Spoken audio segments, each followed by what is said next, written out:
Bismillahirrahmanirrahim. Assalamualaikum warahmatullahi wabarakatuh. Alhamdulillahirabbil alamin. Wa bihi nasta'inu ala umuri dunya waddin. Assalatu wassalamu ala asyrafil anbiya'i wal mursalin wa ala alihi wa ashabihi ajma'in. Allahumma salli wa sallim wa barik ala sayyidina wa habibina wa syafi'ina wa maulana Muhammadin sallallahu alaihi wa alihi wasallam. Allahumma allimna ta'wila wa faqihna fid din. Allahumma inna nas'aluka ilman nafi'an wa amalan mutaqabbalan walhamdulillahi rabbil alamin. Kita lanjutkan kembali pagi hari ini surat Maryam, yang pagi hari ini kita sampai ke ayat yang ke-22. Insyaallah ayat yang ke-22 sampai yang ke-26. Sebelum kita masuk ke ayat yang ke-22, kita review kembali pertemuan yang lalu. Dijelaskan bahwasannya Maryam atau Siti Maryam, ibunda dari Nabi Isa alaihissalam, pada saat beliau mengasingkan diri, beliau berkhalwat dengan tujuan untuk semakin mendekatkan diri kepada Allah Subhanahu wa taala di tempat yang sepi, yang sunyi, dan beliau sendirian.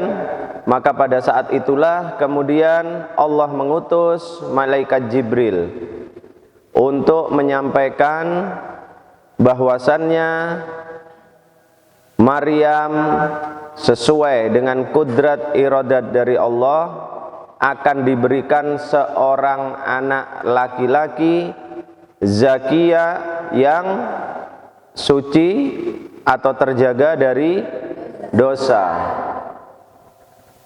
Pada saat diberikan kabar seperti itu, maka reaksi pertama yang ditunjukkan oleh Siti Maryam sama dengan apa yang ditunjukkan oleh Nabi Zakaria pada saat beliau kemudian munajatnya atau doanya dikabulkan oleh Allah. Dengan rasa keheranan kemudian mempertanyakan melalui malaikat Jibril Siti Maryam saat itu, bagaimana mungkin aku akan bisa mempunyai seorang anak, aku akan bisa mengandung, sedangkan diriku adalah seorang wanita yang belum pernah tersentuh oleh manusia manapun, oleh laki-laki manapun. Pertanyaan yang merupakan bukan menunjukkan rasa tidak percaya terhadap ketentuan Allah, tetapi rasa heran, rasa takjub, dan juga sekaligus untuk menenangkan hati beliau. Walakin yatma'inna qalbi, akan tetapi untuk menenangkan hatinya. Nah, kemudian malaikat Jibril mengatakan, walaupun engkau tidak bersuami, engkau wanita mulia terhormat, tidak pernah tersentuh oleh laki-laki manapun, tetapi amron maqdiyah, ini adalah perkara atau urusan yang sudah ditetapkan oleh Allah, yang sudah diputuskan oleh Allah. Maka apapun persoalan kehidupan manusia, para santri dan para pendengar di rumah, apabila itu sudah ditetapkan oleh Allah, maka pasti akan terjadi. Sesungguhnya ketetapan takdir manusia sudah ditentukan oleh Allah pada saat manusia itu belum dilahirkan, yaitu pada zaman azali. Sebelum manusia itu diciptakan oleh Allah, maka semua takdirnya sudah ditentukan. Apabila kita merujuk kepada hadis baginda Nabi Muhammad sallallahu alaihi wasallam, maka takdir setiap manusia, takdir baik, takdir jelek tentang kehidupannya besok, sudah ditentukan oleh Allah, sudah tertulis pada saat manusia itu masih berupa janin di dalam kandungan perut ibunya. Itulah yang berlaku kepada seluruh umat manusia, termasuk kepada kita semuanya. Setelah Siti Maryam kemudian mendengarkan apa yang disampaikan oleh Jibril, maka dimulailah proses kehamilan Siti Maryam. Subhanallah, suatu hal yang tidak mungkin menurut akal pikiran manusia, tetapi ternyata terjadi dengan ketentuan Allah Subhanahu wa taala. Nah, di ayat yang ke-22 sampai 26 ini kemudian Allah memberikan penjelasan bagaimana kisah dimulainya Siti Maryam mengandung sampai pada saat dilahirkannya Nabi Isa alaihis salam. A'udzu billahi minasyaitonir rajim. Bismillahirrahmanirrahim. Fahamalathu fantabadat bihi makanan qasiyya.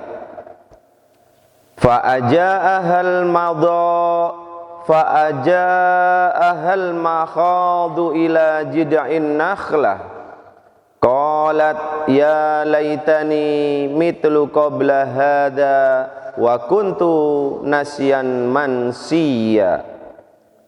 Fanadaha min tahtiha alla tahzani qad ja'ala rabbuki tahtaki sariya wa huzzi ilaiki bijid'in nakhlah tusaqit alaiki rutaban janiya fakuli washrabi wa qarri aina fa imma tarayinna minal bashari ahada fakuli inni nadartu lirrahman sauman falan ukallimal yauma insiya. Ayat 22 sampai ke 26. Fahamalathu, maka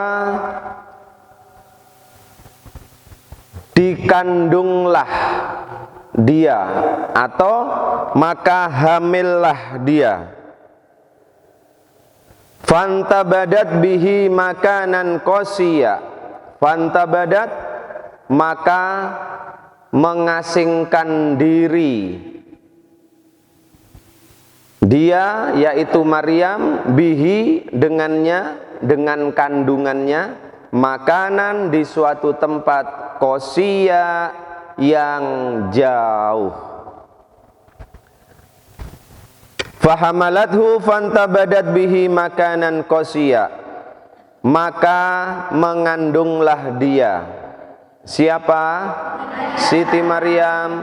Fantabadat bihi, maka Siti Maryam kemudian mengasingkan diri, menjauhkan diri, makanan qasiyya, di suatu tempat yang jauh. Baik para santri semuanya dan para pendengar, inilah awal kisah kehamilan Siti Maryam. Maka setelah Jibril mengatakan seperti apa yang disampaikan di ayat yang lalu, maka kemudian Siti Maryam terhenti haidnya. Haid beliau terhenti sebagaimana seorang wanita yang kemudian masuk pada masa kehamilan. Maka Siti Maryam kemudian juga dipenuhi dengan rasa sedikit kepanikan, kebingungan. Ternyata apa yang dijanjikan, yang disampaikan oleh malaikat Jibril berlaku, terjadi betul. Tidak mengalami lagi haid Siti Maryam saat itu. Maka sadarlah dia, ternyata dirinya saat itu mulai dalam masa kehamilan. Maka di tengah kejadian yang seperti ini, tentulah seorang wanita yang mulia, yang terhormat. Siti Maryam adalah wanita yang mulia, terhormat di kalangan Bani Israel saat itu. Dikenal sebagai seorang wanita ahli ibadah, taat kepada Allah. Tetapi ternyata tanpa tersentuh oleh laki-laki manapun dan belum bersuami, ternyata beliau kemudian mengandung.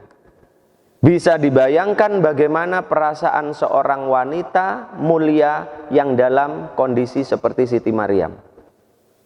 Maka apa yang ada di pikiran beliau? Berkecamuk, rasa bingung, rasa khawatir, dan juga rasa sedih bercampur menjadi satu. Walaupun pasti ada juga rasa bahagia di dalam diri beliau, karena itu kodrat seorang wanita. Pada saat seorang wanita kemudian hamil, mengandung jabang bayi, pasti kebahagiaan yang dirasakan. Tetapi dalam catatan, apabila proses kehamilan itu betul-betul melalui hukum sebab akibat, hukum normal yang terjadi di kalangan umat manusia. Apa sebabnya? Karena mempunyai seorang suami. Maka akibatnya seorang wanita yang bersuami apa? Dia hamil. Nah, ini normal. Tetapi kemudian yang dialami Siti Maryam saat itu sesuatu yang tidak mengikuti kaidah sebab akibat. Itulah kemudian para santri dan para pendengar yang membuat pikiran Siti Maryam berkecamuk saat itu. Rasa sedih, rasa khawatir. Bagaimana tidak sedih pada saat beliau memikirkan keadaan orang tuanya, keluarga besarnya. Beliau berpikir pasti keluarga besarku akan malu luar biasa. Bagaimana nantinya cemoohan Bani Israel kepada orang tuaku, juga kepada diriku sendiri. Itu yang ada di dalam pikiran Siti Maryam saat itu. Maka kemudian Siti Maryam mengambil satu keputusan, fantabadat. Beliau mengasingkan dirinya dengan membawa kandungan yang ada di dalam perutnya ini, pergi ke suatu tempat, menjauh dari tempat apa di ayat yang lalu? Menjauh dari tempat pengasingan yang pertama untuk mendekatkan diri kepada. Jadi sebelum Siti Maryam hamil, beliau sudah mengasingkan. Nah, jangan lupa di ayat yang sebelumnya. Tetapi mengasingkan diri waktu itu tujuannya adalah untuk berkholwat, berdua-duaan saja, bukan dengan sesama manusia. Kalau dengan lawan jenisnya nggak boleh, haram. Tapi ini berkholwat seorang perempuan hanya dengan Allah Subhanahu wa ta'ala.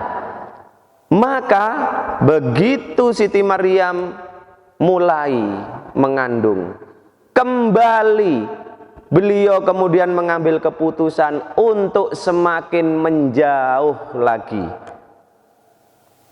Maka di dalam satu riwayat dikatakan saat itu Siti Maryam menuju suatu tempat yang jaraknya dari tempat beliau mengasingkan yang pertama sekitar 8 mil.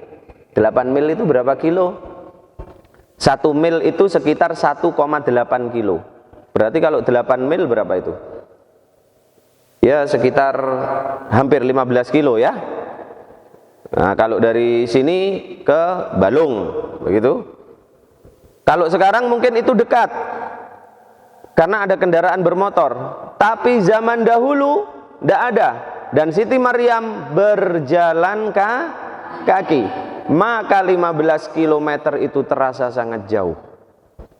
Nah, tempat yang dituju itulah para santri semuanya dan para pendengar yang kemudian diyakini oleh para ahli tafsir dan ahli sejarah, satu tempat yang dinamakan Bait Laham. Bait Laham. Habib bisa tulis?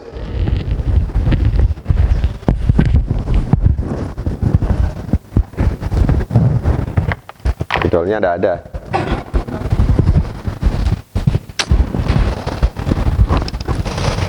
Namanya Bait Laham, B-A-I-T, Bait, L-A-H-A-M, Bait Laham. Atau kemudian yang sekarang terkenal namanya adalah Bethlehem, ya, Bethlehem. Nah, kemudian Bethlehem ini diyakini sebagai satu tempat lahirnya Nabi Isa alaihi salam, sehingga kemudian tempat ini dimuliakan oleh kaum Yahudi, kaum Nasrani. Maka Siti Maryam kemudian mengasingkan diri, membawa kandungan di dalam perutnya ini ke suatu tempat yang bernama Bethlehem. Kemudian setelah itu fa'aja'ahal makhadu ila jid'il nakhlah. Masya Allah. Fa'aja'aha, maka memaksa Siti Maryam al-makhadu. Makhadu itu rasa sakit karena akan melahirkan. Ila jid'in nakhlah, sehingga beliau bersandar pada pangkal pohon kurma. Qalat ya laitani, kemudian Siti Maryam berkata, ya laitani, aduhai, mitu qabla hada, alangkah baiknya jika aku mati sebelum ini. Wa kuntu nasyan mansiya, dan aku menjadi seseorang yang tidak pernah ada serta dilupakan. Baik, para santri dan para pendengar, setelah Siti Maryam sampai di satu tempat yang dinamakan Bethlehem. Bethlehem itu adalah suatu lembah. Ada suatu lembah, berarti ada bukitnya di situ.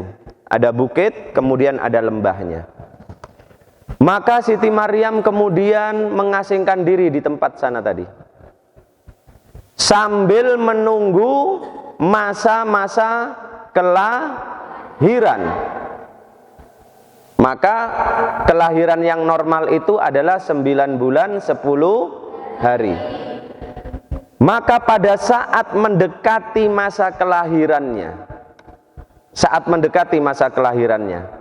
ini terjadi pada setiap wanita yang mengandung. Nah, besok para santri banat ini akan merasakan itu. Maka semakin mendekati masa kehamilan, masa kelahiran jabang bayi, maka kandungan itu akan semakin terasa sering sakit. Karena apa? Ilmu medis menyatakan kontraksinya akan semakin sering. Itu suatu tanda bahwasannya jabang bayi ini sudah akan minta segera keluar dari rahim ibunya. Semakin sering kontraksi, setiap kontraksi maka rasa sakit yang dirasakan oleh seorang wanita yang hamil. Makanya ini menjadi pelajaran buat kita semuanya, terutama santri banin, kaum laki-laki ini. Makanya hargai, hormati perempuan. Sampai-sampai Rasulullah Shallallahu Alaihi Wasallam beliau sampai menyatakan surga itu di bawah telapak kaki seorang ibu. Kemudian beliau menyatakan berbakti kepada orang tua siapa dulu yang diutamakan untuk berbakti, yaitu ibumu baru ayahmu. Ini menunjukkan apa? Perjuangan dan pengorbanan seorang wanita pada saat akan melahirkan seorang anak. Kesakitan yang luar biasa yang dirasakan, dan itu tidak pernah dirasakan oleh seorang laki-laki. Hanya wanita yang bisa merasakan itu. Maka ini pun terjadi pada Siti Maryam, para santri dan para pendengar di rumah. Kelahiran yang normal, walaupun proses terjadinya kehamilan itu di luar azas kenormalan, tetapi pada saat Siti Maryam hamil, maka hukum normal yang berlaku seperti berlaku pada wanita-wanita lain yang sedang hamil. Maka di satu tempat yang namanya Bethlehem tadi, dalam kesendirian beliau, bisa kita bayangkan saat itu. Apabila mungkin ini disinetronkan ya, kita akan bisa merasakan apa yang dirasakan oleh Siti Maryam. Dengan kehamilan yang sudah semakin membesar, 9 bulan, tanpa seorang yang menyertai dia, tanpa seorang pun yang membantu beliau, maka beliau merasakan kesakitan sendirian di satu tempat yang tidak ada manusia satupun di situ. Bisa dibayangkan bagaimana perasaan Siti Maryam saat itu. Rasa menderita, rasa sakit yang dirasakan setiap saat. Maka kemudian Siti Maryam karena rasa sakit akan melahirkan itu, fa'aja'aha ila jid'in nakhlah, maka memaksa Siti Maryam saat itu beliau kemudian duduk bersandar di satu pohon kurma. Beliau kemudian karena sudah tidak kuat lagi menahan rasa sakit akan melahirkan, sampai beliau kemudian bersandar di pohon kurma. Kelelahan beliau. Nah, para santri semuanya, ternyata begitu diteliti oleh beberapa ahli medis, para dokter dan juga ahli kebidanan, ternyata subhanallah, yang disampaikan oleh Allah di dalam surat Maryam ini ternyata memang sangat baik apabila dilakukan oleh seorang wanita yang dalam proses akan melahirkan. Apa itu? Maka wanita yang mendekati proses melahirkan, maka dianjurkan untuk duduk bersandar. Untuk duduk bersandar, bahasa Jawanya apa? Senden, sendenan. Karena apa? Dengan duduk bersandar akan mengurangi rasa sakit yang dirasakan dan juga akan bisa mempermudah proses keluarnya jabang bayi nantinya. Subhanallah, 1400 tahun yang lalu sudah disampaikan oleh Allah di dalam Al-Quran. Kemudian Siti Maryam menyandarkan diri beliau kepada pohon kurma. Qalat, sambil berkata Siti Maryam, ya laitani, alangkah baiknya diriku ini, mittu qabla hada, seandainya aku mati sebelum kelahiran ini. Wa kuntu nasyan mansiya, dan aku menjadi orang yang tidak pernah dilahirkan serta tidak diperhatikan. Baik, kita perhatikan kalimat ini, ya laitani. Kalimat ini terkesan seperti kalimat apa ini? Yang menunjukkan rasa alangkah baiknya jika diriku mati sebelum melahirkan, sebelum proses kelahiran ini, dan alangkah baiknya jika aku tidak pernah ada dan aku dilupakan oleh manusia sehingga aku tidak mempunyai arti apapun. Kalau didalami kalimat ini terkesan seperti rasa ya putus asa. Terkesan seperti rasa putus asa. Kalimat yang keluar dari lisan seseorang yang sudah merasa putus asa. Tapi apakah benar Siti Maryam putus asa? Lah, tidak mungkin putus asa akan ada di dalam diri orang yang beriman kepada Allah. Orang yang beriman tidak akan pernah ada rasa putus asa di dalam dirinya, seberat apapun ujian yang diterima. sehebat apapun kesengsaraan hidup yang dirasakan, maka orang yang beriman tidak akan pernah merasa putus asa dan akan selalu merasa optimis atas ketentuan Allah Subhanahu wa ta'ala. Karena sesungguhnya orang yang merasa putus asa itu hanyalah mereka-mereka yang kufur kepada Allah Subhanahu wa ta'ala. Hanya mereka-mereka yang tidak beriman kepada Allah Subhanahu wa ta'ala. Allah Subhanahu wa ta'ala menyampaikan di dalam ayat Al-Quran, la yai'asu min rauhillah illal qaumil kafirin. Tidaklah berputus asa dari rahmat Allah seseorang itu kecuali orang tadi tergolong dari kaum yang kafir kepada Allah. Jadi orang yang beriman tidak akan pernah merasa putus asa. Nah, ini menjadi pelajaran buat kita. Kalau kita merasakan beban hidup kita begitu berat, hidup kita begitu sengsara, ekonomi kita tidak punya, harta tidak punya, kok kemudian diri kita ditimpa sakit terus, maka seorang yang beriman tidak akan merasa putus asa dengan apa yang dialami tadi. La yai'asu min rauhillah, jangan pernah berputus asa dari rahmat Allah. Bahkan para santri dan para pendengar, seorang pendosa pun yang dia selalu melakukan dosa-dosa besar kepada Allah, illa kecuali an yusyraka bihi, kecuali dosa mensekutukan Allah. Selain itu, walaupun dia selalu melakukan dosa-dosa besar kepada Allah, tetap Allah melarang manusia tadi untuk berputus asa dari rahmat Allah.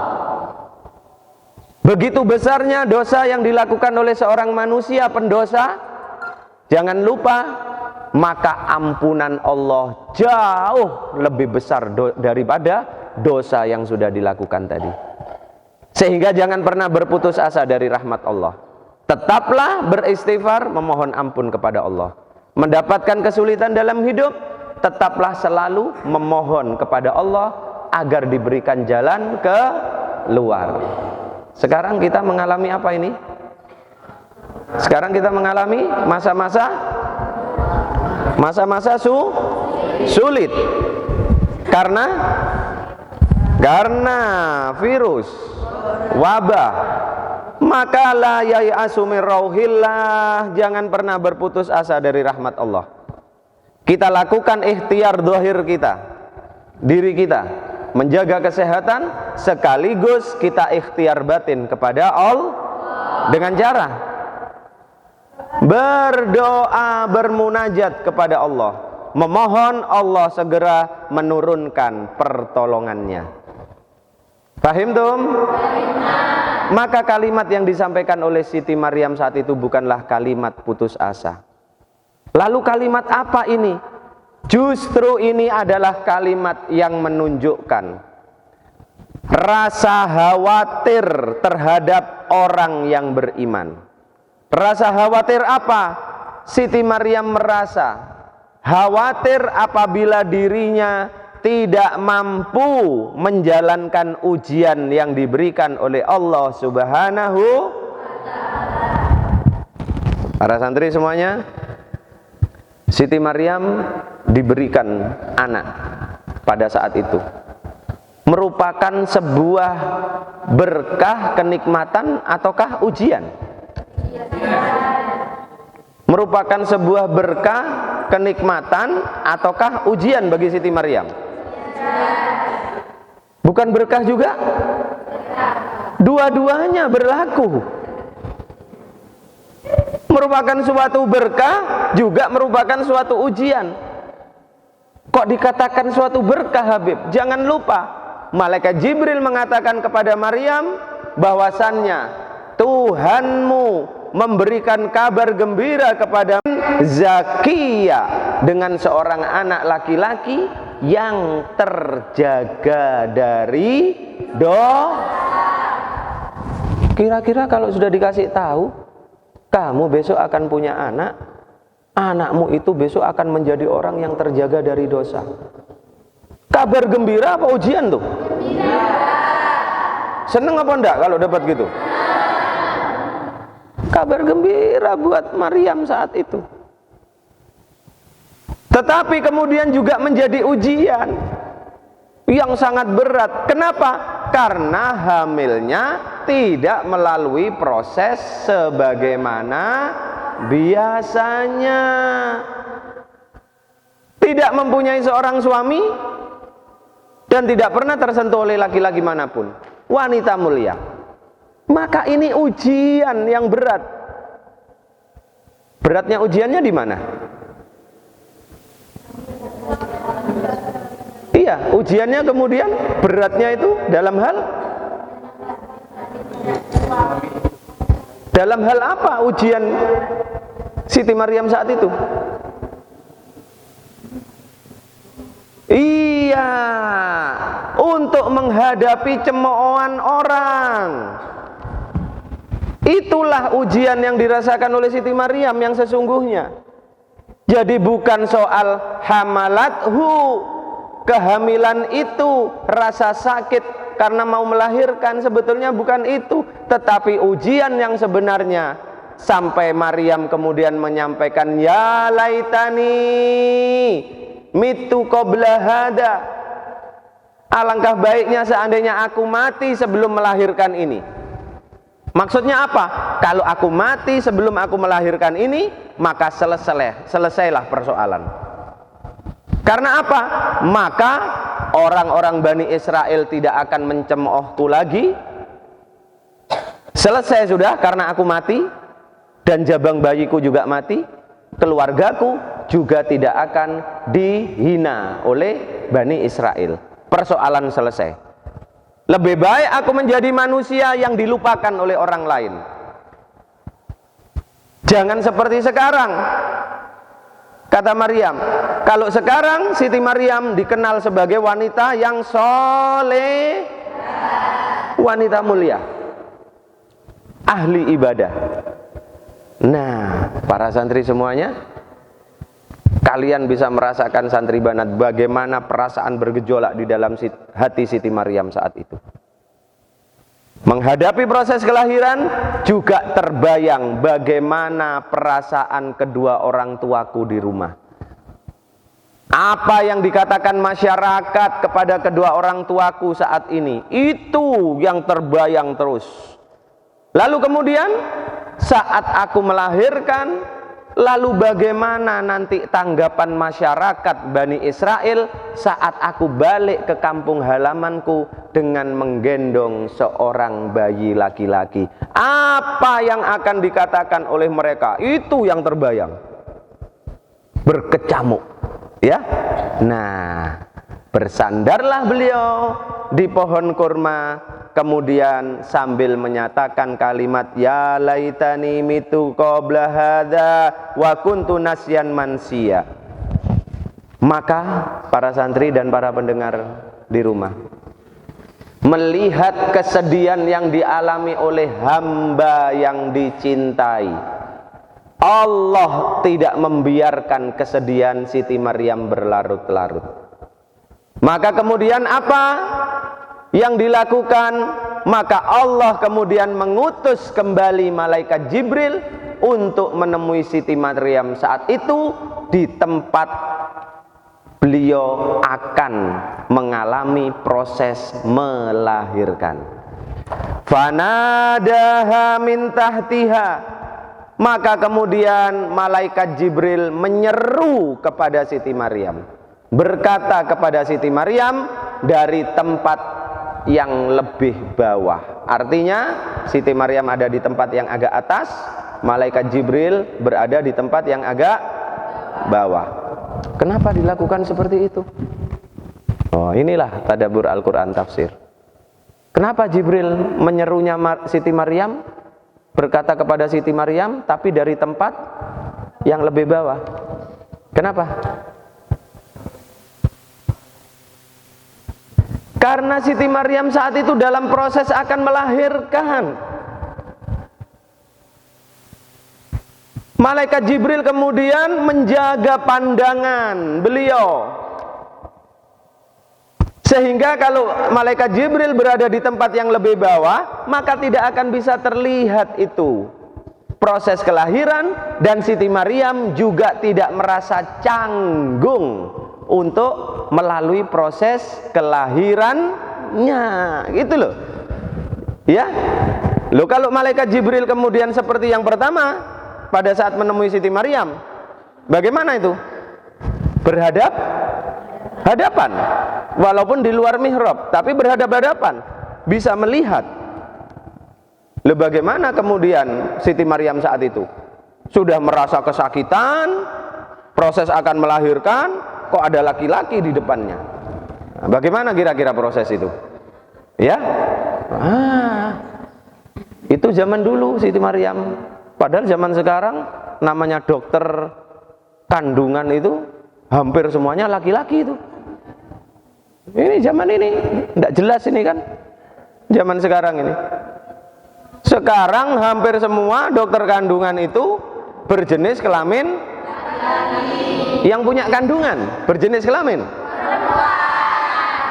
Aneh kan kita ini, aneh. Padahal kalian belum pernah tahu proses melahirkan. Nah, misalkan nanti ibu kalian akan punya adik lagi, punya anak lagi. Nah, coba diikuti itu proses melahirkannya bagaimana. Bagaimana perasaan seorang wanita yang akan melahirkan, sedangkan yang melayani dokter kandungan yang berjenis kelamin laki-laki. Coba. Tapi itulah zaman sekarang. Tidak jelas. Sehingga semuanya tidak ada yang terlindungi, terlihat semuanya.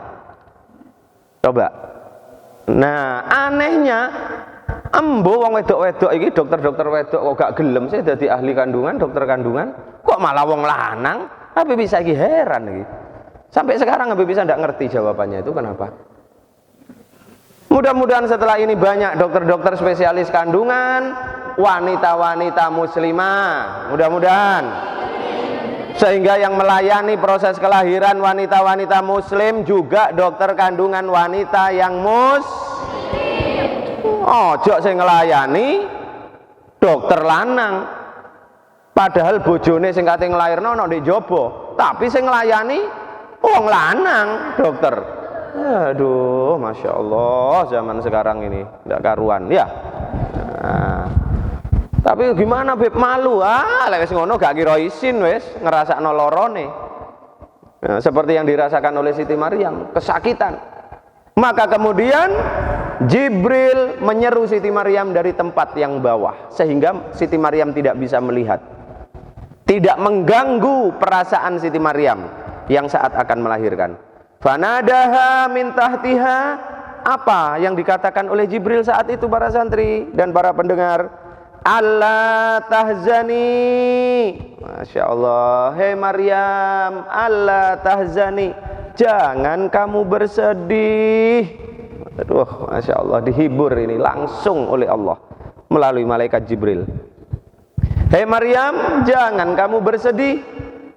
Qad ja'ala rabbuki tahtaki sariya, sesungguhnya Tuhanmu ya Maryam, Allah telah menjadikan di bawah kakimu apa itu? Sariya, yaitu anak sungai kecil yang airnya jernih mengalir. Subhanallah. Para santri semuanya, kenapa kok malaikat Jibril kemudian mengatakan seperti ini? Kenapa malaikat Jibril mengatakan seperti ini? Ya, hiburan. Dan Siti Maryam saat itu dalam kondisi kehausan di padang pasir, di tengah gurun, tidak ada satu orang pun, tidak mempunyai makanan, tidak mempunyai minuman. Berbulan-bulan berada di tempat itu Siti Maryam, Maka pada saat merasakan kesakitan demi kesakitan terus, maka saat itu lelah Siti Maryam. Hampir habis tenaga beliau sampai beliau bersandar di pohon kurma. Kehausan. Maka untuk menghilangkan rasa dahaga Siti Maryam saat itu, malaikat Jibril menyatakan, "Ya Maryam, la tahzani, jangan kamu bersedih. Karena apa? Qad ja'ala rabbuki tahtaki sariya." Karena sesungguhnya Allah telah menjadikan di bawah telapak kakimu itu ada mata air, sungai kecil yang berasal dari mata air yang begitu jernih. Nah, para santri semuanya, ada satu riwayat yang menyatakan bahwasannya kemudian pada saat Nabi Isa dilahirkan, jabang bayi ini lahir. Ini satu riwayat ya, satu riwayat tafsir. Maka kemudian bayi yang baru lahir ini, kemudian kakinya, salah satu kakinya menghunjam, menghentak ke tanah. Maka saat itu muncullah kemudian semburan air yang kemudian menjadi aliran sungai kecil. Berarti sama dengan apa yang dilakukan oleh Nabi Ismail, ya. Sama dengan yang dilakukan oleh Nabi Ismail pada saat beliau menghentakkan, ya, menghentakkan kakinya bersama dengan ibunda beliau pada saat kehausan dulu, sehingga kemudian mata air yang muncul itu menjadi telaga Zam yang sampai sekarang diminum oleh jutaan manusia setiap hari. Bayangkan, jutaan manusia yang umroh, yang haji, setiap hari minum air Zam-Zam, tapi tidak pernah kering, tidak pernah habis. Nah, kalau sumber mata air sekarang PDAM, nah, gampang kering, kadang tidak hidup sehari. Tapi Zam-Zam, subhanallah, setiap hari jutaan orang yang minum, tidak pernah kering dan rasanya tidak pernah berubah. Nah, maka saat itu kemudian mengalirlah sungai kecil di kaki Maryam, sehingga dengan air itulah Siti Maryam saat itu yang dalam kehausan minum. Kemudian tidak cukup itu, kemudian malaikat Jibril melanjutkan, wahuzi ilaiki bijida'in nakhlah, wahuzi, dan tariklah ilaiki, kepadamu, apa itu? Bijida'in nakhlah, pohon kurma itu, hei Maryam, pohon kurma itu tariklah. Jadi begini, nah gambarannya para santri, diperintahkan oleh Jibril, tariklah Maryam pohon kurma itu, goyangkan. Nah, nek jari wong Jawa apa itu? Ngerok, ya. Apa? Ngerok apa ngerok itu? Tidak tahu lah. Biasanya kalau Habib Isa dulu kecil itu ngerok asem itu, pohon asem, wah digerok gini kan. Tapi kita bayangkan coba, ini pohon kurma. Pernah tahu pohon kurma? Pernah tahu? Tahu di mana? Di TV. Pohon kurma itu hampir sama seperti pohon palem, besar, tidak tinggi kadang. Ya masih tinggi pohon kelapa. Dan batangnya besar. Coba kita bayangkan, seorang wanita yang sedang dalam kelelahan, kehausan, kelaparan, dalam proses melahirkan, menahan rasa sakit, kira-kira tenaganya masih banyak atau sudah habis tuh? Dan wanita lagi, cuma sendirian. Tetapi kemudian diperintahkan oleh Allah, wahuzi, tariklah itu pohon kurma ke arahmu ya Maryam. Loh coba, jadi Siti Maryam disuruh narik pohon kurma ini. Tujuannya apa? Tujuannya agar supaya pohon buah kurmanya itu bisa jatuh. Kira-kira bisa enggak seorang wanita goyang pohon kurma sampai buah kurmanya jatuh. Bisa nggak coba? Wonder Woman bisa gitu ya. Wonder Woman. Tapi ini Allah yang memerintahkan. Maka kemudian malaikat Jibril melanjutkan, tusakit alaiki rutoban janiya.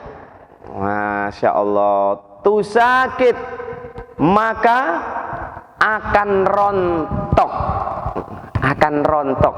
Apa yang rontok? Rutoban janiya, buah kurma yang sedang ranum-ranumnya. Buah kurma yang masak sempurna.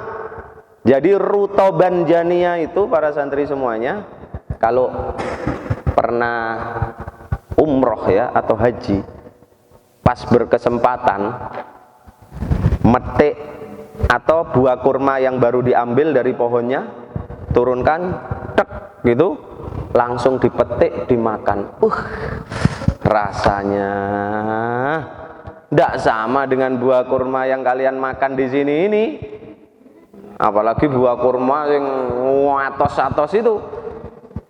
Ya, rutoban janiya, ini buah kurma yang masak mateng sempurna dan baru jatuh dari pohonnya. Kayak duren yang baru jatuh dari pohon itu. Waduh, enak banget ya. Nikmat sekali. Nah, coba. Ini kan peristiwa yang subhanallah, yang tidak bisa dipikirkan oleh akal manusia. Seorang wanita lelah, capek, ya, bersandar di pohon kurma, lemes, tapi kemudian diperintahkan untuk goyanglah pohon kurma itu ya Maryam, agar supaya buahnya berjatuhan. Bagaimana mungkin? Habibie saja goyang, tidak mungkin bisa itu pohon kurma itu. Goyang aja enggak, jangankan jatuh buahnya, goyang aja enggak bisa. Tapi karena ini Allah yang memerintahkan, maka Siti Maryam melakukan itu, dikerjakan oleh beliau. Karena beliau yakin Allah pasti akan memberikan apa yang beliau butuhkan saat itu. Yang beliau butuhkan apa saat itu? Makanan dan minuman, makanan dan air. Nah, ternyata para santri semuanya, ilmu juga ini. Ternyata ahli kesehatan, para dokter, ahli medis menyampaikan, ternyata bagi seorang wanita dalam proses melahirkan dan wanita yang sedang mengalami masa nifas. Apa itu masa nifas? Masa setelah melahirkan, mengeluarkan darah, kan? Ya. Ternyata makanan yang paling istimewa untuk wanita seperti itu dan yang bermanfaat adalah kurma. Subhanallah, 1400 tahun yang lalu. Jadi bukan keju. Krungu kupinge? Bukan keju, ternyata kurma. Dan hasil penelitian sudah menyatakan seperti itu. Awakmu enggak dididik keju, tiru-tiru wong barat. Ternyata bagi seorang wanita yang baru melahirkan, yang sedang dalam masa nifas, makanan yang paling bagus adalah buah iki sing krungu iso mulai nyontoh, yang sekarang sedang hamil besar-besarnya, beli tuh buah kurma yang banyak sudah. Tapi ya kurma sing apik rek, kurma sing murah-murah itu, kurma ajwa. Nah, begitu. Ternyata buah kurma yang paling bagus untuk wanita yang selesai melahirkan. Karena apa? Buah kurma terdiri dari karbohidrat yang cukup tinggi sehingga bisa memberikan tenaga lagi bagi wanita yang selesai melahirkan karena mengeluarkan darah yang cukup banyak. Kurma, makanan yang bisa segera mengganti darah yang dikeluarkan tadi, sehingga wanita itu tidak akan kehilangan tenaga. Catat itu santri banat. Nah, suatu saat besok, tapi kalau sudah berkeluarga ya.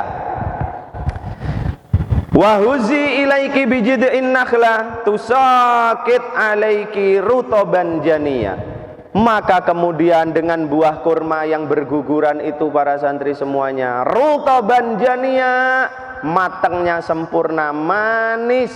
Maka Siti Maryam makan dengan kurma itu, kemudian minum dari air mata air yang dari bawah kaki beliau. Paham dong? Maka fakuli washrobi, makanlah kamu Maryam dan minumlah kamu Maryam. Wakorri ainan, ini perhatikan. Korri itu tetapkanlah, ainan matamu, pandanganmu. Tetapi makna di sini bukan seperti itu. Wakorri ainan, dan bersenang hatilah kamu wahai Maryam. Dan bersenang hatilah. Ayo perhatikan dulu sini. Dan bersenang hatilah kamu Maryam. Tetapi makna sesungguhnya secara lughah Arabiahnya, korri itu adalah tetapkanlah, ya, jangan berubah-berubah. Ainan apa? Pandanganmu. Maka tetapkanlah pandanganmu, tetapi diartikan di sini bersenang hatilah. Apa maksudnya ini? Coba, kalau kemudian mata melihat sesuatu yang indah, yang menarik, kira-kira mata itu akan berpaling dari yang indah, yang menarik tadi atau enggak? Misalkan seorang perempuan, biasanya yang perempuan ini yang suka bunga. Kalau laki-laki suka bunga enggak? Hah? Suka bunga? Apa sukamu? Enggak punya kesukaan katanya. Biasanya seorang wanita kemudian kalau melihat bunga yang indah, warnanya bagus, maka apa? Pandangannya akan berpaling apa enggak? Korri ainan, tetapkanlah pandanganmu. Kenapa dia menetapkan pandangan itu dari bunga yang cantik, yang indah tadi? Kenapa? Karena bunga itu indah. Sehingga pada saat mata tetap pandangannya tidak berubah, maka apa yang terjadi? Iya, apa yang terjadi? Perasaan senang di dalam hati, betul enggak? Kalau sesuatu yang tidak indah, hatimu senang enggak?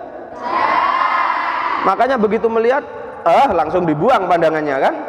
Iya. Nah, apalagi lihat, wah santri banin, wah korep-korep ini, langsung dibuang pandangannya, tidak menarik belas.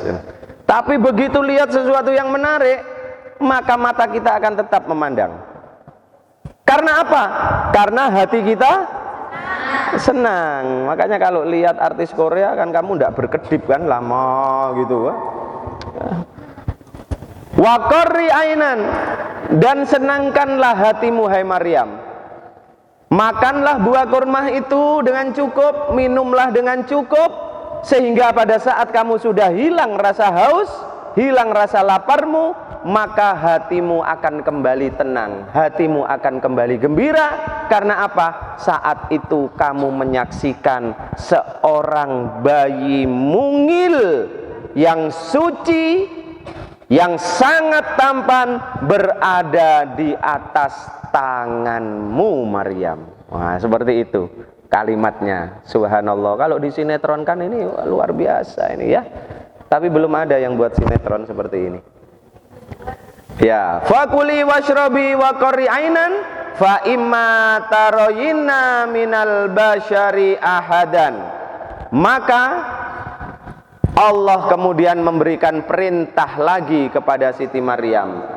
Fa imma taroyinna minal basyari ahadan, maka jika kamu wahai Maryam, jika kamu merasa khawatir akan pandangan manusia terhadapmu, maksudnya apa?